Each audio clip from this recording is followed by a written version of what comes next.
9:02, I'll call the meeting. Did everyone have a few minutes to look over the June 25 or 25th, 2024 meeting minutes? Any changes? Can I get a motion to approve the June 25th, 2024 meeting minutes? Matt? Second? Evan? Sorry, Tom, I didn't see you fast enough. Any discussion? All in favor? Any opposed? Motion carries. Greg, we're gonna go right to you for LFG dewatering project update.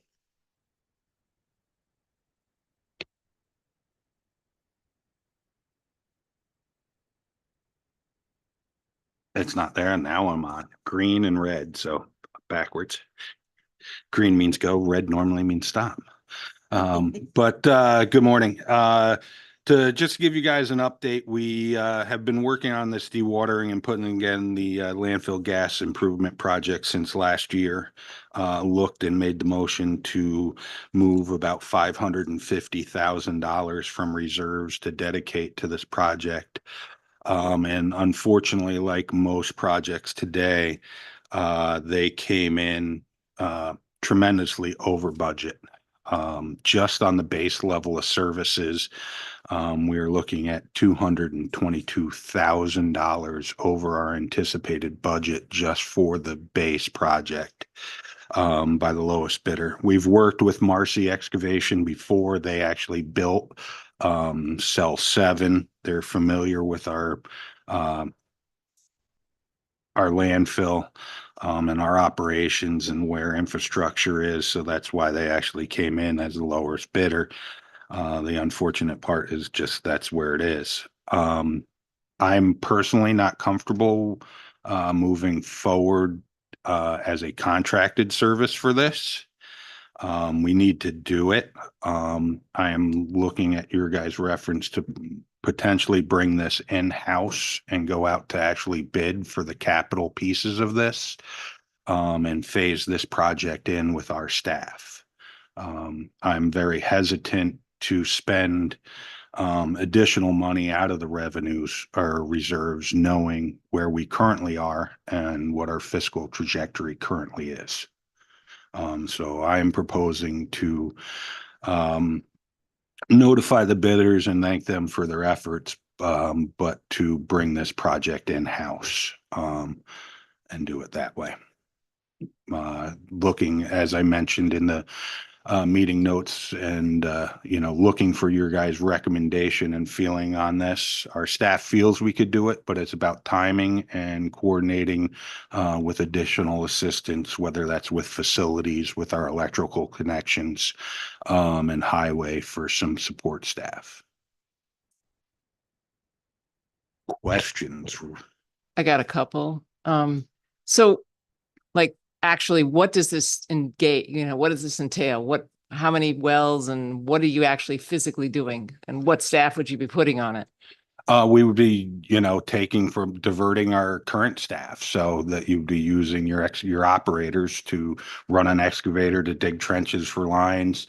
We fuse our own pipe, so this is running pipe. You're going to be doing roughly 16 wells to dewater. It's we would not be doing the additional, that extra work that's over 300,000. That would be drilling wells. I'd look to phase that in and budget that in the coming year and coordinate that with our neighboring landfills, whether it's Oneida Herkimer, Development Authority of the North Country, Dank, and our other surrounding landfills that may be drilling wells in this coming year, so we can coordinate mobilization services, decrease costs, because they're just to scale the project down with the contractor. So I talked with B&L, looked at how can we scale this down. We're not gaining the true benefit. We're putting the infrastructure there, but then we're really not putting any of the wells in, right? Or dewatering anything. We would still need to do that in-house if we scaled it down. So we would lose the overall benefit of the project at a huge financial cost if we scaled it down. So my second question was, if we took the full $770,000 out of the reserve, what would that leave the reserve at? I would have to again go back to Cindy and Keith to look at those total numbers. I don't have that in front of me. Curious, I don't remember it. Well, I can at least give you an estimate on the answer to that question. So if we're talking about specifically the gas to energy reserve, that ended 12/31/23 at about 826,000. We did budget this year to use 600,000 of that, 50,000 for engineering and the other 550,000 specifically for this project. The landfill does have net assets, which is, you know, in our other funds, when we're doing accounting, we call it fund balance. In the landfill fund, it's called net assets. You know, you could appropriate net assets, but just know that that's also, you know, the funds that are there. You know, it's there for cash flow. It's there for, you know, the thought in future years when we do have other larger projects. You know, that's kind of where those funds come from. And how much of those net assets? It's a little over 5 million. Okay. But again, you know, when it's time to do the next sell and it's, you know, what, 9, 10 million, depending on the size, you know, and we're still facing the challenge of paying off the borrowing that was done for 20 years for not this most recent expansion, but the one prior, and it already being full, that continues to be a challenge.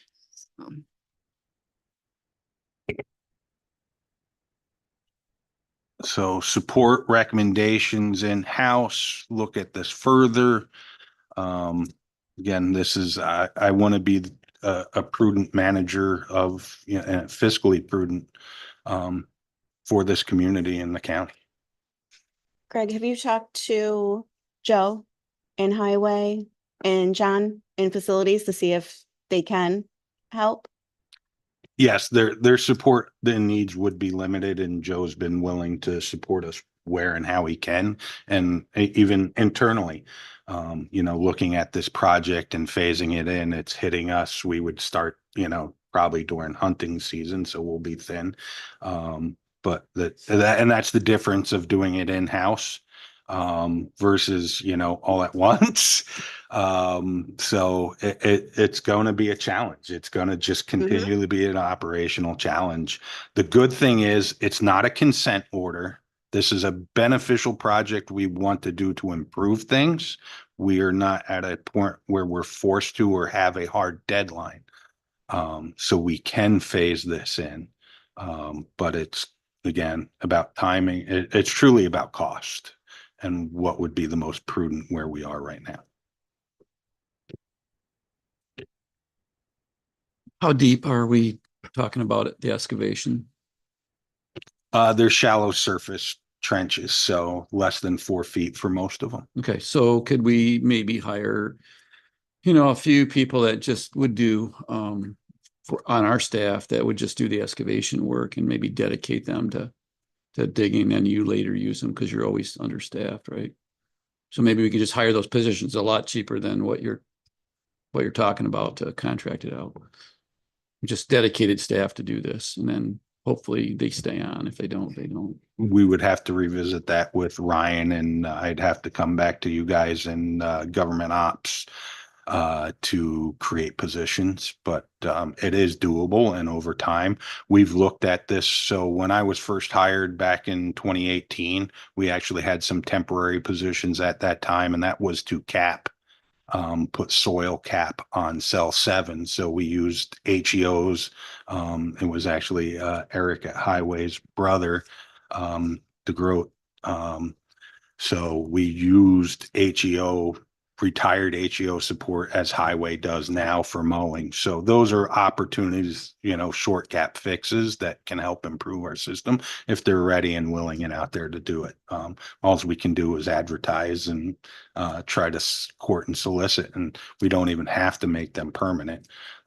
But in today's workforce, it's almost better to have a permanent because you're going to have the rotation on that blue collar side. So you have one excavator? We have 2 excavators, sir. Because we could always run another one, right? So- Yeah, we would most likely rent another one because it'd be smaller. This is only a 2-inch line, so our excavators are, have a 48-inch bucket, so there's no sense over digging.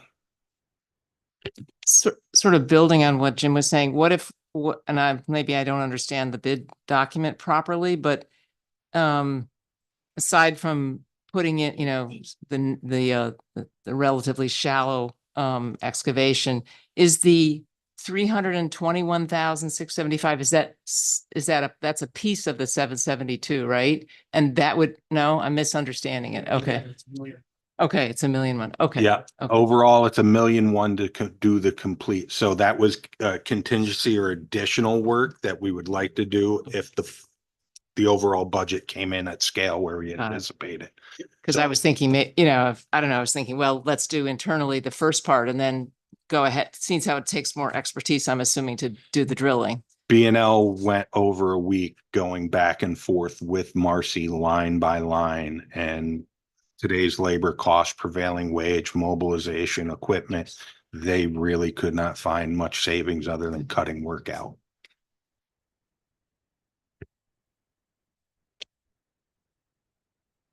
Any other questions, suggestions, input?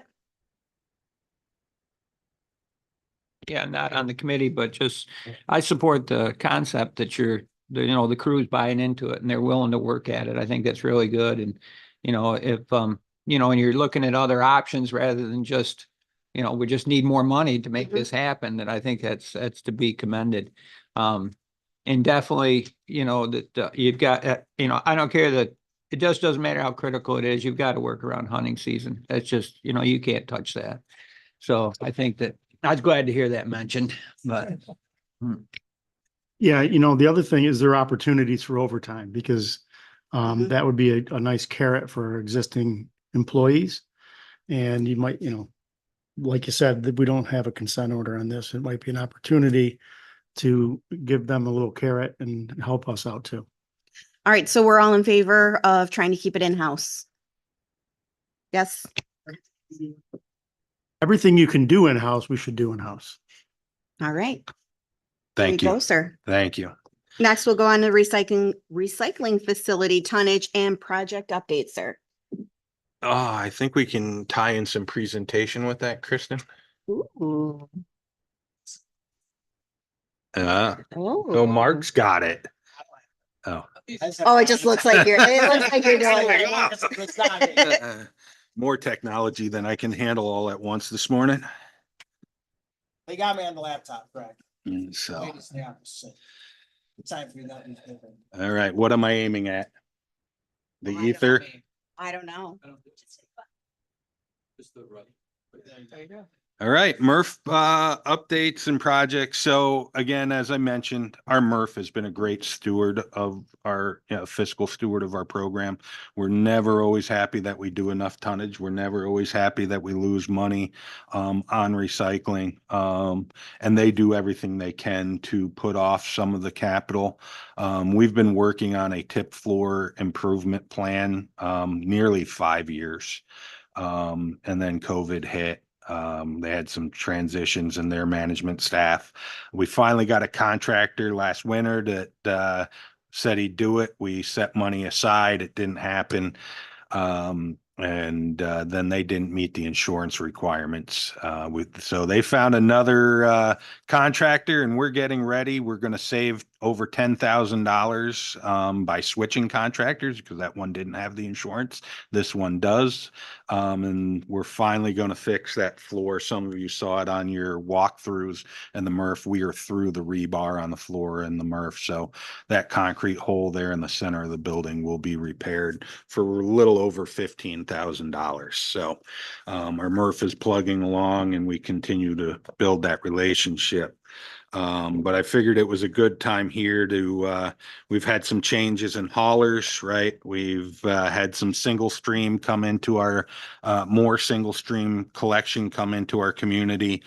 So I wanted to give you guys a snapshot of those tonnages. So you guys all had a spreadsheet in front of you comparing 2023 to 2024 year to date, where we were as of June 30th.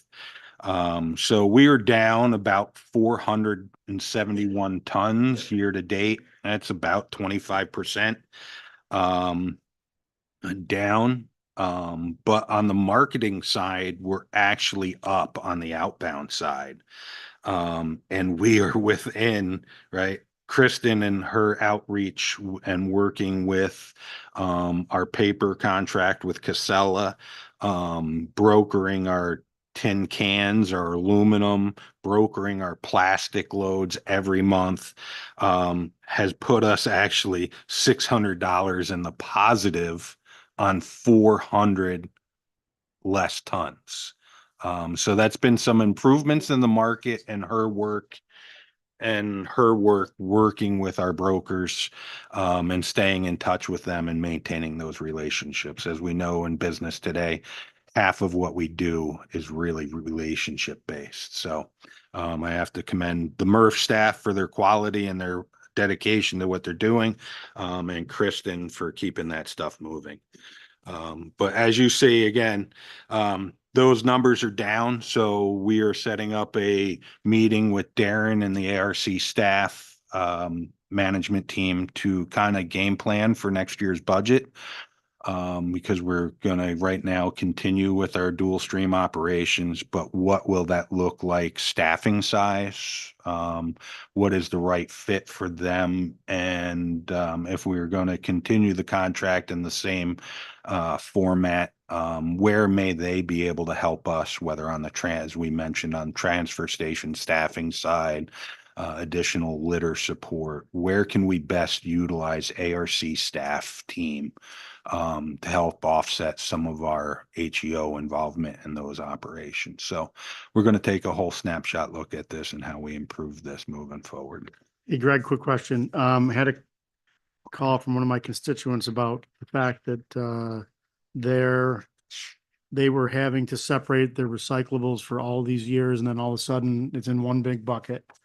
Is that we just accept single stream and separated, or is it, what's the deal? So the haulers that are doing single stream currently, it's predominantly it's Burt Adams in our southern tier, southern sections of the county, and Syracuse haulers actually all throughout the county are both single stream collections. Burt Adams takes his recycling back to Norwich, and then is marketed back to, I think, Twin Cities or Tri-Cities. I forget who he's using for his marketing broker. So he transloads his recycling from Norwich to another facility. And then Syracuse Haulers brings his back either to his operation in Syracuse or Waste Management Recycle America in Syracuse, where they are both single stream So operations. we don't accept single stream. We do not accept single stream. Okay. Okay, because something changed. It might have been Syracuse haulers in the city of Oneida used to be separate. Now it's not. Syracuse Haulers, since he's been in operation in Madison County, has been single stream. Use your mic, use your mic. That person probably had a different hauler and their hauler changed. Cause when I All had right, I'll- ADK, I was dual, but then I went to Syracuse haulers and it's single stream. Which, because of that, it made the letter that Syracuse haulers, my interpretation of the letter wasn't that it was totally accurate because of those, the recyclable costs that Madison County alluded to really didn't affect them. So you know, obviously it was used as an opportunity. So, and that's what I'm sharing with my residents, even though, you know, Bruno and those guys they're buying fuel in Georgetown, which we, you know, is good for our little store. But they, you know, it wasn't totally honest either, so. Okay, so we do not, okay, I'm just texting her so that, well, before I forget. There is actually quite a bit of confusion with that, but as we said, the evolution of recycling through most communities has gone to single stream. It's been for the ease and efficiency, the ability to put it in one larger cart. It cuts down on litter in many cases because it's contained with a lid, and you actually sometimes increase volume in recycling. Now, is it clean volume? Is it, you know, there are dual stream folks that run MRFs, very similar to ours, that will fight that dual stream is better, right? It's always a fight on who's better, who's more efficient. Single stream is a large capital investment, millions upon millions of dollars for technology and sorting machines and all that. And it makes it simple. We are just not there. We don't have the tons. We have 1/10 of the tons we would probably need to actually develop a single stream system. So it is confusing. I had that in Onondaga County too. We had a dual stream MRF and a single stream MRF. But we promote recycling. The recyclables are still the same. Just you're able to commingle in one and you're not in the other. So It doesn't change so what that- we can right. recycle. So that means flow control does not, The flow control had Doesn't- not pertained to doesn't our pertain to recyclables recycling. other than contract. So Burt Adams and Syracuse Haulers never had a contract with us. They just had permits. So they paid a higher rate, that 114 that we finally brought everybody to. Right? We were discounting trash to subsidize, quote unquote, losing system, right? So we're giving money away to bring in something that lost more money. So we brought that to equilibrium right now with that 114 rate. So we don't charge for recyclables, but we do We now charge $30 a ton. for $30 a ton. recyclables. What does Syracuse haulers get charged in Syracuse? I don't know. That's private sector, but when he's collecting in Syracuse and he brings anything to the MRF in Syracuse under Okra's system, they're charged $45 a ton. So the ratepayers are seeing that higher number and we're getting blamed for it. Could we mandate under flow control all of the recyclables and then turn around and take the single stream and send it out ourselves and have it at, is We there any- lose money, so I can Okay. give that presentation again, what it would cost for us to transport and export. Not enough space. There's not enough money in there because it's our cost to tip. So everything has a tip fee. It's $90 a ton for Okay. us to go to Recycle Okay. America. Okay. And then they might Yes. share revenue with us based off of the commodity value at that time. It's called a Wapner factor, where they look at how much glass is in there, how much paper versus how many containers, what type of container, each thing commodity by weight has a value in that mix. And they might share some revenue. If we get $25 a ton, we are still at a net loss because I got to dump it on the floor in the MRF. I got to transload it in a trailer, and then I still got to pay over $30 a ton because it's light to haul it to Syracuse. So we lose more money. I'll stop asking that question. I keep hoping they'll give me a different answer. sounds like recyclables are, Recycling, and Big we time can go loser. back to the 1999 article by Jim Zecca, where he said it was our own fault at the birth of recycling that we told everybody recycling was free. We did it to encourage and entice the act. And now, 30 something years later, we are still wrestling with the financials of recycling. And Madison County's not alone. Onondaga County has, right, over 36,000 tons of recyclables they have to subsidize and pay Recycle America. So that's why they charge $40 a ton out there. They charge $40 a ton, but then $90 they pay at Recycle America or? We would not be, so they have a whole nother contract. They're charging their haulers $40 a ton. They have a whole separate contract with Recycle America, Okra does. So for them to accept Onondaga County's haulers in their network. So it's very convoluted, but it's very expensive. So, but that's where we are on that one. Greg, just one, Yes. excuse me, just one question, just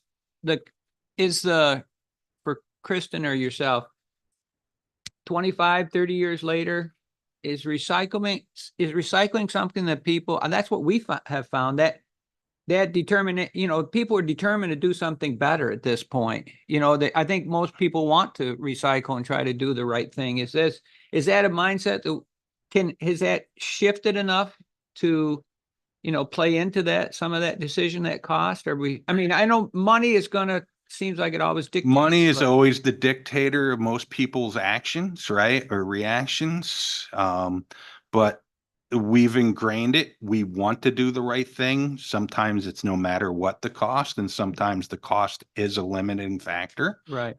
But I would say people are more confused today about recycling because our community's more transient than ever. We travel more. Yeah. Different things happen in different communities, and we have social media that 1 minute plastic recycling's bad now, right? But we have great markets for our plastics.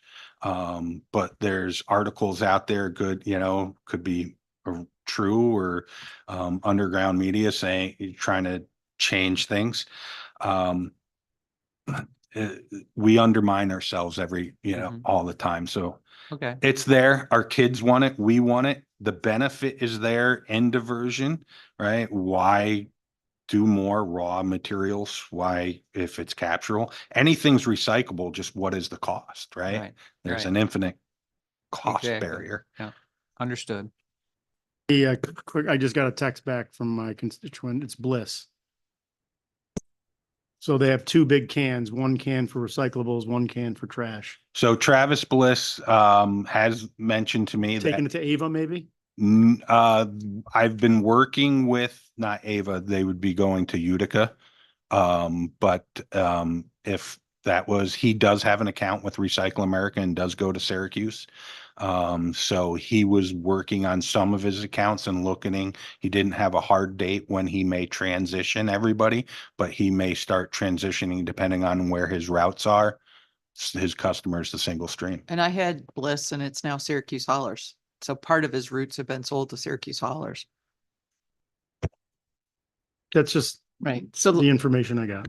So the long and short is that the recycling volume is going to continue to decline in Madison County as more and more people go to single stream because it's more efficient. Is that a fair statement? That's a fair statement, and it will be similar. And I look at, I mentioned this in our ad hoc committee, and that'll be followed up, that, Steuben County is a great model, a recycling model that we can go to that has efficiencies in what they're doing, focusing. They run a landfill. They have 4 to 5 MRF or transfer stations, and they only manage at their MRF their recyclables, and they do it dual stream, similar to us. So we would still utilize a recycling facility, knowing that more than half of our volume is from our transfer stations, our residential drop-offs.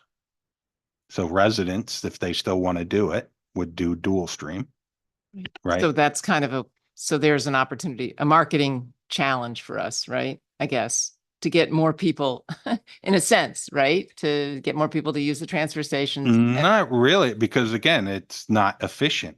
Those transfer stations will go to that cost model yet. Your transfer stations are still a constituent service that Okay. don't make Yeah, money. I get it. So we can sustain, but you won't, right? We use the landfill to subsidize those services. So we have to look at this model. And look at those efficiencies.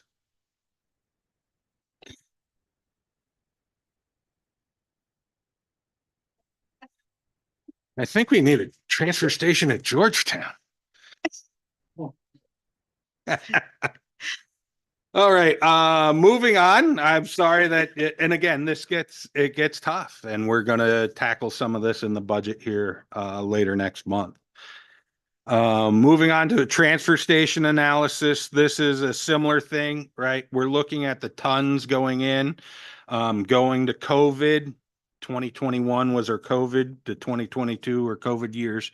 So we're somewhat flat. Bouye Road had the greatest spike during COVID in 2021.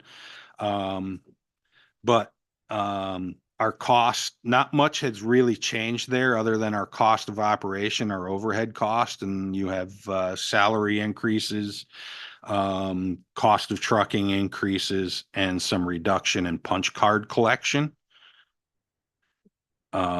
So, you know, you go over and you look, and our net losses on our transfer station are that there's that $222,000 we actually need for doing the dewatering project. There's your net loss right there last year in transfer station operations. And that is, along with being kind, I discounted our hauling, our pick rate, because our haulers, our trucks aren't always dedicated to picking just the transfer station material. So our actual cost per mile is about $5.11 for a driver and a truck to go down the road.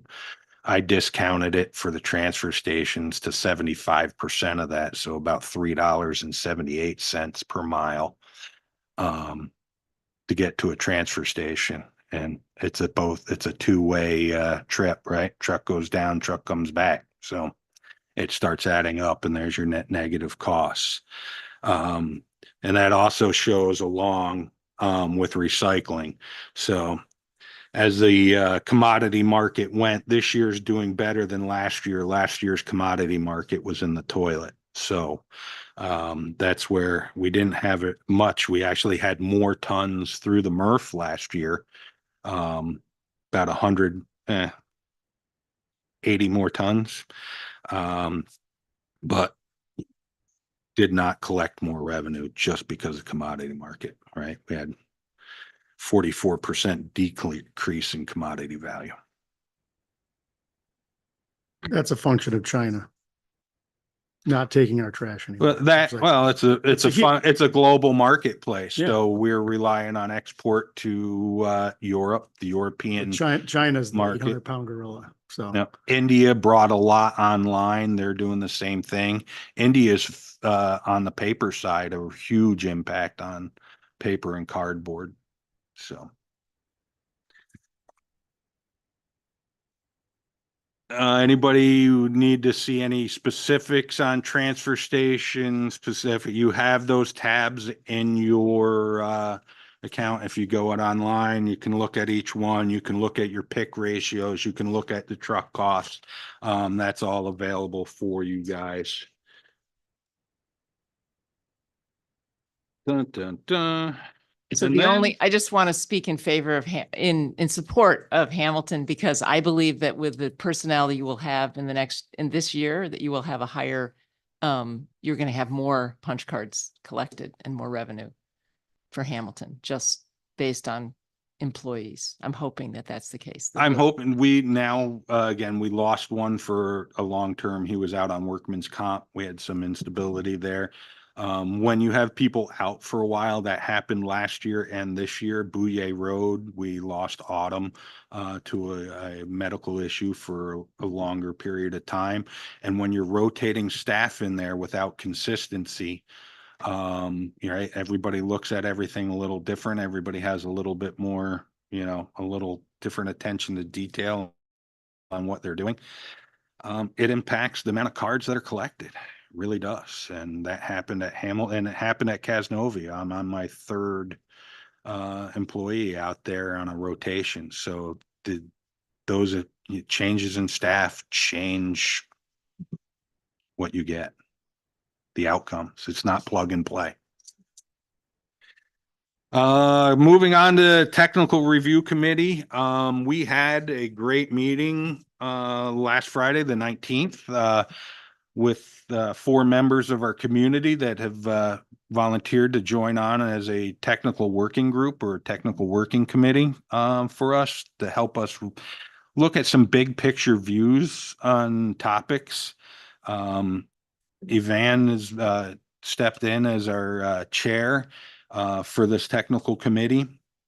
We're looking at all the things, our history, our transfer station, again, looking at those efficiencies, and looking at setting the goals. So with this group, we will be, next meeting on August 6th to actually do a facility tour, to dedicate some set time with them so they get a full grasp of all the things we are engaged in. And then we're looking at meeting bi-weekly, every other week, on the first and third weeks of the month. So, Ivan, you have anything to add, or Jim? The only thing I'd add is it's a bunch of smart folks who are, bringing a lot of experience from different engineering backgrounds. And, one of more of a sustainability, coordinator background. And I just, they're just, it's very refreshing because I think they're looking at our system objectively. And I hope that'll be really helpful. It feels that way. And they don't want to work forever because they're almost all but 3 out of 4 are retired, and they're not going to spend a lot of time on this. So they're going to try to get the job done and come back to us with recommendations. So I think that's good. They feel an urgency, and to match ours, I'd say. Yeah, and I had a sense that they really want to be engaged. They asked for twice a month. They didn't Yep. want to drag, they want to be engaged in the topic. So, Yep. all positive. Yep. That's good to hear. So again, we'll, meet with them August 6th and, do a tour. Now we'll move on to solid waste project updates. I have control. I forgot about that. So used to everybody else having control. Move. Talk to me. So much. Talking. Chambers. Come on. Oh, technology.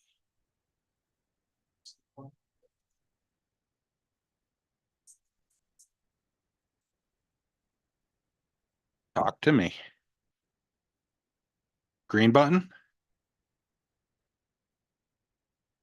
There we go. Cell 10. So just shy of a month ago, I mentioned we placed our first tons into cell 10. The first picture to the left is cell 10, the first day. Here we are. When did we have the storm roll through? So Tuesday, Wednesday last week. You see a little bit of water in there. That was during our power outage. So we went 36 hours without power. So I do have some after action stuff to work on with our most recent storms that went through, and how to keep us online. But we now have 1,000 tons over the past month in that cell right now. What you see there is that fluff layer. That's that select trash that our operators actually have to get out of the vehicles, go through, pick out big metal chunks, anything.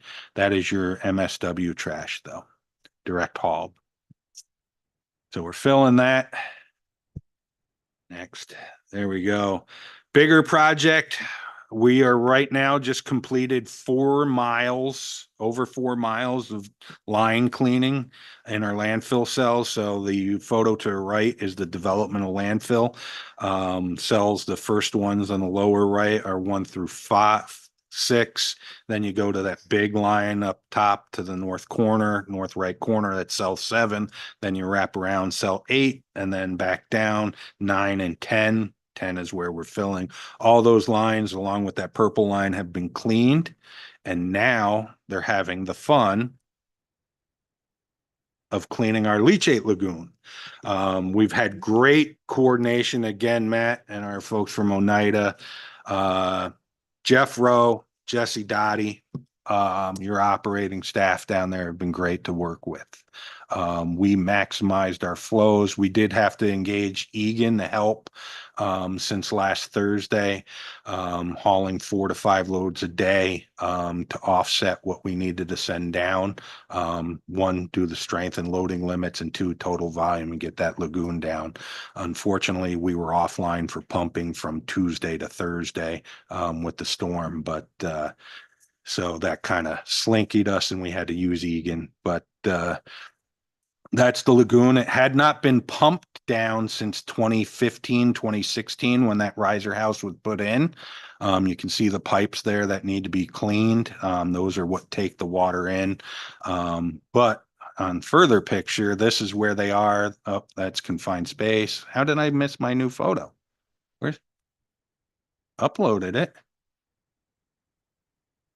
Well, we have guys, we are down to the jello in the bottom of that right now. As of 8 a.m. this morning, we had 4 guys in there with brooms and squeegees, squeegeeing all the scum, and we know it hadn't been cleaned since 2016. I got no other documents or records saying it was cleaned before that. So it could be up to 30 years of scum and sludge in the Find any bottom of fish that. in there? No fish? Not in that one. We're waiting for turtles. Do not eat the fish. Do not eat the fish.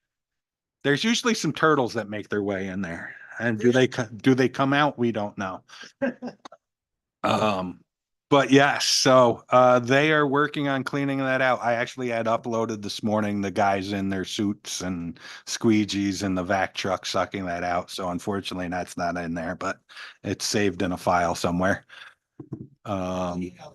I can email those to the committee. The additional work we do with that, we have on there well over 18 vaults. So those are the bigger square. Usually they have ladders and access, but we do confined space training. So coming up later this week, actually Thursday, our crew will be going back out to confined space rescue training.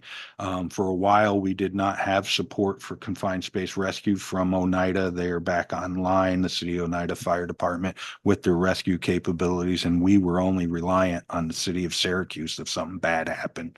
So we keep our staff trained. We'll have 7 to 9 employees every year trained and certified in confined space rescue, because every time we break the plane of a lid, we need to be trained and ready. So, and we have to do that frequently with the amount of vaults, manholes, and a 3-mile sewer line to Oneida to maintain.